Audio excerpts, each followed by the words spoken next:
Hey everyone, it's Rihanna and welcome to Director of the Month, January of 2016. This month I decided to focus on the director that is Alejandro González Iñárritu with his huge film that's getting massive Oscar buzz, that's been nominated for 12 Academy Awards, The Revenant, coming out in the USA and being wide released in the UK. Now I have a personal interest in the authorship and directing style of Alejandro González Iñárritu because before he was recognised in mainstream cinema in 2014 for his film Birdman, which won many Academy Awards and got him a Best Directing Academy Award and Best Picture Academy Award, I studied him in Year 12 Film Studies in Mexican cinema, and I love his directing style. He's becoming one of my favourite directors, and I thought I would dedicate the month of January to Alejandro González Iñárritu. Now in AGI's filmography as a director, he's released 6 feature films, the first one being Amaros Perez, which was released in 2000, followed by 21 Grams, which was released in 2003, and Babel, released in 2006. Amaros Perez, 21 Grams and Babel are also known as the Death Trilogy, which are written by Guillermo Arriaga,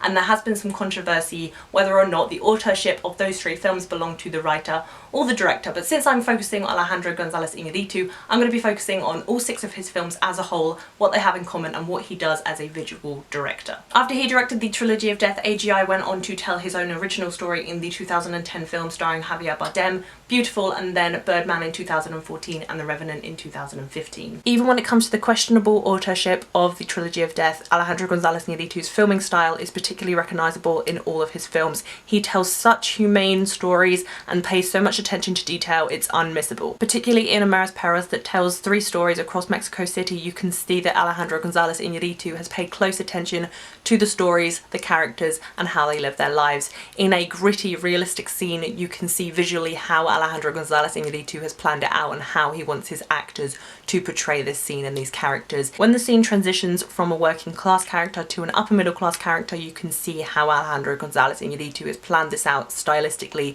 to tell these stories of these characters. He likes to compare and contrast the lives of the characters in Amaros Perez. Although they come from different backgrounds, there isn't much difference into how they are living their lives and how they are coping with the difficulties and struggles of living in Mexico City. The same can be said for 21 Grams and Babel. Babel is the film in the Trilogy of Death that goes the most international, following a storyline of a deaf girl in Japan, and we see the culture change and the cultural shock of when we transition from scene to scene from Morocco to Japan. So sure, the stories of Amaros Perez, 21 Grams and Babel may belong to the writer of the film, Guillermo Arriaga, but the visuals and the storytelling belong to Alejandro González Iñárritu and how he portrays this longing, this loss, and this death. Speaking of death, this is a reoccurring theme that happens in each and every one of Alejandro González Iñárritu's films, and in his 2010 film and writing debut, Biutiful, it comes into play in Javier Bardem's character, Ubal. The film focuses on a father struggling with a bipolar wife, 2 children, and a struggling business as he is diagnosed with cancer, and he can connect to the dead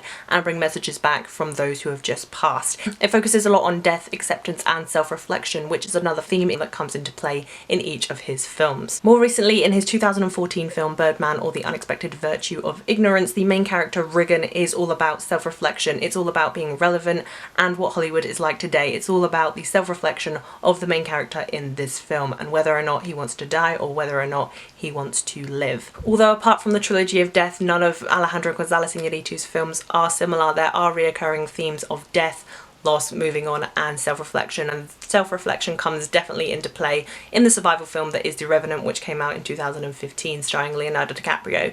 You can definitely see in each and every one of Alejandro González Iñárritu's films his visual styling and the way he wants to direct his actors. He has a knack for detail and self-reflection in his characters. He likes to show the audience and not tell them. As a Mexican director in 2000, he broke boundaries with Amaros Perez, telling 3 different stories in a non-linear fashion, and that's what I love the most about Alejandro González Iñárritu as a director. His creative ideas and the fact that he's willing to break boundaries each and every film is just inspiring. Two is the protective. 2 is the protective thing. So it's 1, 2, 3, 4.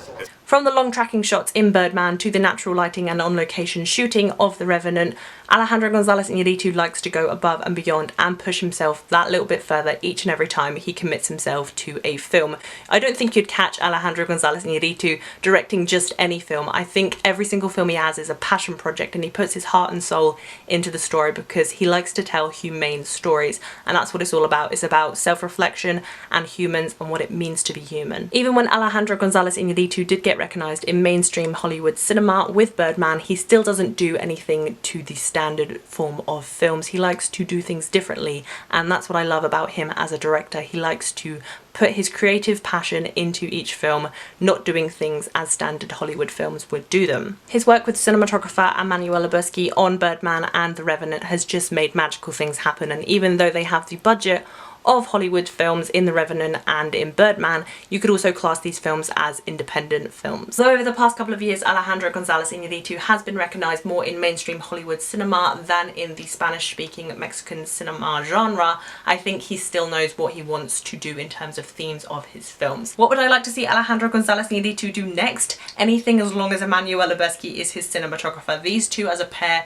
could literally break cinema history with what they are doing. They already did it with Birdman, and they've done it again with The Revenant. Two fantastic films, and I think now they can just go above and beyond. He is one of my favourite directors because he focuses a lot on humane stories, does so many things with character detail, and shows and not tells the audience what he wants them to know. So that was January's Director of the Month on Alejandro González Iñárritu. I really hope you guys found this video informative and enjoyable. Let me know suggestions for more Directors of the Month down below in the comments. I have a whole long list, and next month are going to be the Coen brothers, Joel and Ethan Coen, because of the release of Hail Caesar. If you guys have any suggestions on how I can improve the structure and detail in the Director of the Month videos, please let me know down below in the comments. If you like this video, I recommend you go to a Few Mix Reviews channel, which I will leave the link to down below, where he does a ranking series for directors. He's done Christopher Nolan and David Fincher, and they are really great quality videos. They are fantastic. They're a lot like this video, but he probably does them better than I do. But if you do like this video, please be sure to give it a thumbs up, and if you haven't already, please subscribe to my channel. I'll be doing lots more TV reviews